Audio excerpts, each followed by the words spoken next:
Fans are singing along with Bryson Stott's walk-up music. Dominguez kicks the pitch. Swing and a miss. He got him.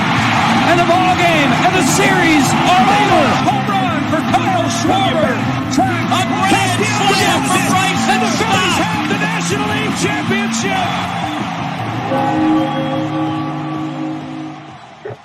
Alrighty, welcome back, Chasers, to a special edition of the Quit Chasin Podcast, the All-Star Game edition. We're a little bit cheeky, a little irreverent, but always unqualified. I'm Alex Kruger. That's Danny Gerb coming at you talking Phillies and a little bit of life. Danny, say hi to the folks.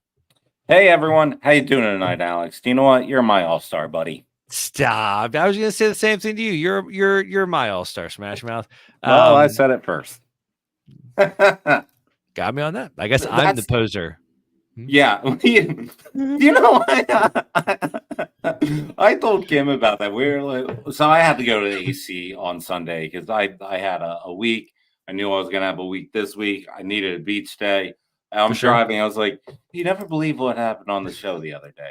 Alex called someone a poser. And she was like, what? I was like, that's what I said. I was like, we stopped it right there. I was like, I haven't heard poser in a long time. She's like, yeah, what year is this? So like, you made it into my Sunday drive to the beach. So I am now questioning how often I have used poser in the last 10 to 15 years. Maybe a lot, maybe not a lot. I'm not 100% sure. Friends of mine who are listening and watching at home, if you have heard me say the word poser outside of the Quit Chasin Podcast, please write in and let me know, because I am fascinated to see if this is just something that I materialized back into my life or what. But that's fantastic. I love it. Yeah, and while your posers are writing in, make sure to like and subscribe on our YouTube channel. We got the 999 coming up, and that is how you're going to be able to watch it. So it's true. So fun fact, and think about it this way, folks. If you like what we do and you want to support us, all you have to do is throw a like onto things, because there are certain barriers in place. Like Facebook, we're not going to be able to have our live show because we don't have like 100 people that like our page and subscribe or whatever. So apparently that stuff does matter, and it does help. So please help a couple of guys out. Yeah, definitely. So as we alluded to, guys, we are here to talk about Phillies baseball, and we are going to briefly mention the week that was. I don't know if that shows up for everyone, but there's a really cool, neat little graphic that just showed up for live comments, show up for everyone to see. So remember that when you comment during the 999 challenge. Anyways, the Phillies played the Oakland Athletics of Oakland for now this past weekend in a 3-game series. I'm not going to bother recapping it, guys. I didn't care. All-Star game was coming up. We lost 2 out of the 3 games to the Athletics. The final one was a hilarious clunker in which Garrett Stubbs gave up a grand slam. So no, I'm not going to recap that series. Okay. It's just not going to happen. Instead, we are going to talk All-Star game, unless you have something to say, Danny. I don't know. I mean, I think there's maybe one thing that. Do you want to talk about the Mercado stuff? No, honestly, I don't, guys. If you want to hear people talk about as a starter. Okay, so my sister did. So Linda, here's your shout out of the week. You did reach out to me like, hey, why did Kerkering only last for 1 inning? Like, is he hurt? Like, what am I missing? What's going on? No, the Phillies did a bullpen game. They had an opener come out for 1 inning. They gave Kerkering the 3 guys that they worried at the top of the Athletics order, and then let Mercado come in for cleanup through. And that, you could argue, wasn't a great idea, but it's a bullpen game, which is also why I knew it wasn't a game worth recapping. We were already giving it away. It was a bullpen game. No, I'm with you. It's more one of those things that, you know, the Phils had senioritis. We have senioritis. Get us to the All-Star break. Get us to the 999 challenge. It was worth noting, I feel, that the first bully game of the season, right? First bully game, we got bullied around. Yeah. Yeah. I mean, Sir Anthony Dominguez, though, I believe had like 6 earned, 4 earned, some ridiculous number of earned runs tattooed against him. What's the difference? Say 5, because I actually did think it was 5. But okay, I like it. Someone smarter than us can figure it out and let us know, or don't. That's your challenge. Interact with us. Let us know we did things wrong. People love doing that. That was the ace. Then we got to the break. We got to the break, and we got to the home run derby on Monday night. And it is one of those events that when you have someone in it It's one of the most enjoyable events in the world to watch and to root for and to just play along. And Dan, you and I had so many good conversations about it. And one of the things that we both really, one of the things that you really alluded to is that every couple of years they change up how the home run derby is done, how the rules go, how you play in it, all that jazz. And I think that adds to it, that makes it interesting because you have to change up your strategy and how you do things every time that you go up there. Like Pete Alonso has now been in 3 consecutive or just 3 in general. Oh yeah, I don't know. A ton of these, and like he's had to do it differently a little bit every time, and I think that's cool. I think that's a nice, interesting little wrinkle that they add to it. And apparently this format wasn't his forte. What was he top out at 8, 6 or 8? Something real low. Yeah. I mean, the NL East, if it wasn't for Alec Boehm, the NL East would have had a disastrous showing in the home run derby because Marcell Ozuna and the other guy we were just talking about, Pete Alonso, they did not show up in the home run derby, but Alec Boehm did. Of the 40 balls he was allotted in the first round with 3 minutes to go, he knocked out 20 home runs and then got an extra one in the bonus round. So Alec Boehm ended up with the lead, or at least the lead throughout the entire game, and no one ever hit more than him in the first round. Actually, I don't think anyone hit more than him in any round. So there's that. Mm-hmm. Yeah, he got more homers than Schwarber 2 seasons ago, right? That is wild to think about and wild to really consider is. that way. For us making the joke, and everyone made it like it's called the home run derby, not the doubles and the gap derby. He had a heck of a showing. He did. He did. He really did a better job than I ever expected him to. I mean, and like topped out at 36 homers. And he looked competent. He looked like he knew what he was doing. The one thing, all right, so here's my one quibble. I thought that his approach to the bonus round was terrible. So did I. I mean, it was super eager. And so thing. Folks that didn't pay attention, the bonus round, everyone that hit X number of home runs, which everyone did, you get 3 more outs to give, untimed. And if you hit a ball 425 feet, you get another out, but it's untimed. That's the most important thing. So you can wait for the right pitch. And the Phillies pitcher, honestly, man, like whoever Boehm selected to pitch to him crushed it. He did a great job of pitching home run derby bullpen, like pitch it. It was phenomenal. And we were kind of alluding to it when we were talking about it. And I think we'll talk about it more when we get to the All-Star game. But like for every Philly representative that was Boehm at the Derby and then the Philly representatives in the All-Star game, they stayed on brand to who they are. Like for the nation that doesn't see the Phillies every day, what you saw them do was pretty much a microcosm of what they do. Like we'll get to it at the All-Star break, but like Boehm's approach said during bonus time, yes, Turner with his first pitch out, but also the positive things too, and we'll get there. 3 hits each, and yes, we will. Yeah. We'll get there. That's the next day. You're fast forwarding on me, Danny. I know. It's just while you were talking about the bonus round, it also encompasses that like they were just the Phillies, even for the small amount in their All-Star and home run derby appearances. Yep, they stayed on brand, and that's why we love them. That's why we love them. And, again, with the new format, I thought the second round went a little bit long. It was a little bit winded. I think instead of having 40 balls in 3 minutes, they should have gone down to about 20 balls in a minute and a half for each guy. But all in all, I think the format was a win. I will say when Alec Boehm was unfortunately eliminated in sudden death in the final round. So, I mean, again, dude showed up, dude balled out. Like, I shut it off. I had no desire in continuing watching the home run derby. Yeah, absolutely. Same here. I mean, I think it was like around 10-18, 10-20, something like that Boehm got his second at bat. And at that point, I was watching the pre-derby stuff. So I had it on since 7 and dedicating 3.5 hours of my life to dude socking dingers. As much fun as it is, that was my limit. No, I get that. And I'm right here for it. So sadly, Boehm did not advance, but he had a great job. And I'm so proud of him. And he did exactly what he was supposed to do. Now, Danny, let me ask you. You want to go on a break? Yeah, what the hell? Why not? Yeah, same here. All right. Right.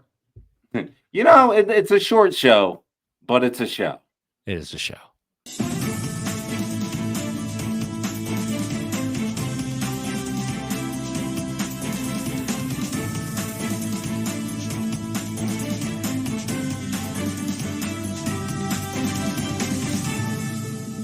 Welcome back to Channel 215. I'm Dick Harrison with your Sports Minute.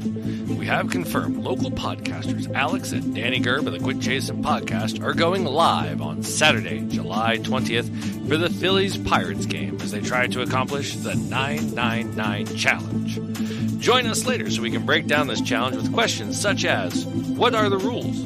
Who will be dropping in? Does anyone give a shit? Stay tuned for all these answers and more. The Quit Chasin Podcast is a proud part of the Old City Sports Network. Hop on over to the Old City Sports Network and check out some of our favorite shows, Flyers Alley, Second and 15, Check the Net, and stay tuned because Pub and Grub is going to be bringing some fantastic content your way. And if live entertainment is what you're after, we're here to make that a little easier for you.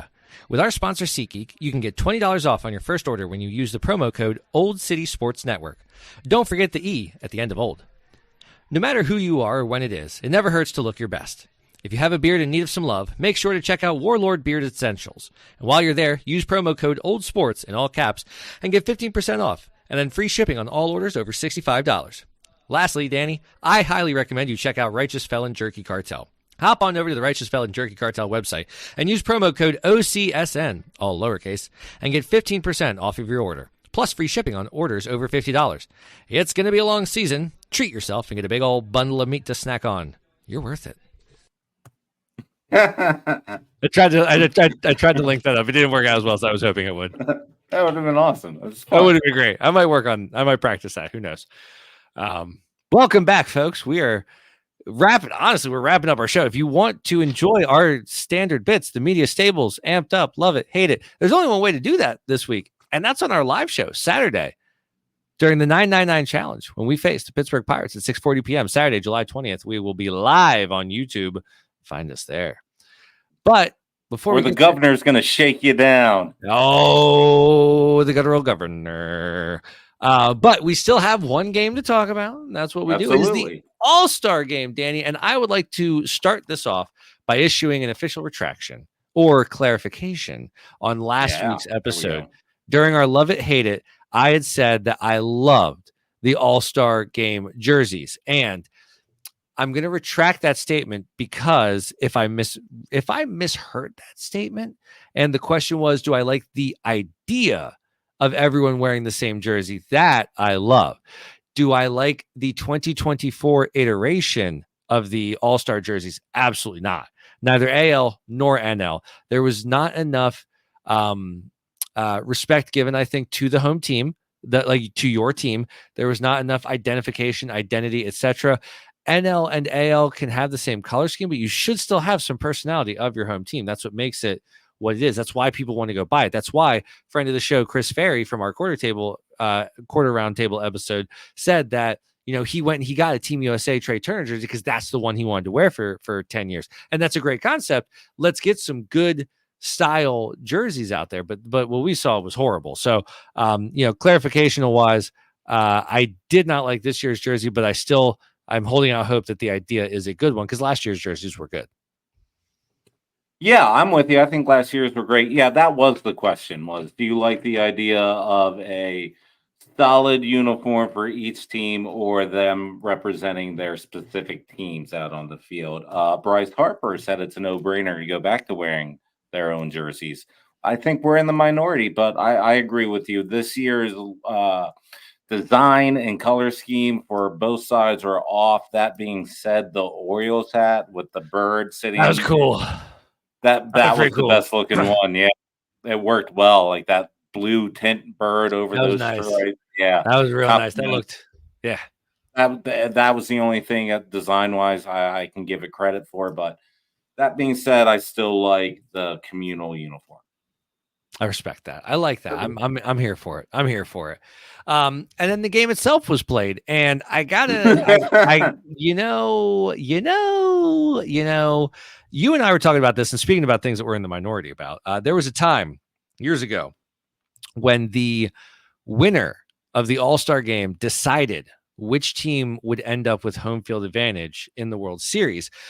It is one of the most controversial, derided, universally detested, and hated things in all of sports. And I got to tell you, we are actually on team. That was a pretty cool idea. I liked the fact that the All-Star game actually had weight, unlike every other league, and it meant something, and there was a reason to play for it other than pride. And simple fact of the matter is, and I am going to equate this to every sport that is out there.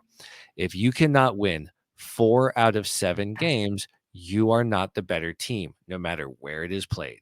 Period. If you want to be the better team, you can do it. Yeah, I absolutely agree with you. I like it too. I know that was the take on it. Like, you're leaving this exhibition game up to something that important, but I don't feel that way. Yeah, it's a 7-game series, and it gives. I mean, it's the leagues, right? The leagues are going at it. Like, there's always some sort of Let the best players decide which of the best teams gets home field. I'm cool with that. Right. Yeah. Have some, we talk about team pride, have some league pride.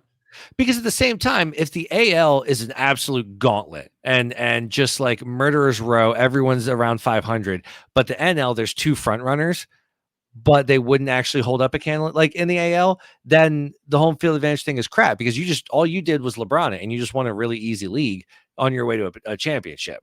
So I don't know, but yeah. It has nothing to do with the product that was on the field. The game was actually played. And Danny, we could have won this game if we had arguably the greatest all-star manager of the last decade. I agree with you. I'm going to say arguably the last greatest manager in the last decade. Do you know why, Alex? I do, but I don't think the fans do, so let them know. Out of the last 11 years, the NL is 1-10 in the All-Star. That's tough. That's tough. Where do you think that 1 win came from? Golly gee. The man is that broke a 9-year losing streak for the National League. I mean, it has to be like one of those epic type managers, like Bochy, but he was in the AL. But now he's retired, or Gabe Kaplan was. Oh, you know what? Maybe all epic names. Maybe Bobby Cox. You could have said Bobby Cox. I could have, but it wasn't him. No, it wasn't. It wasn't him. It was Rob Thompson. It was the old Topper. That's absolutely for 22. So Topper last year guided the NL to the win for the first time in a decade.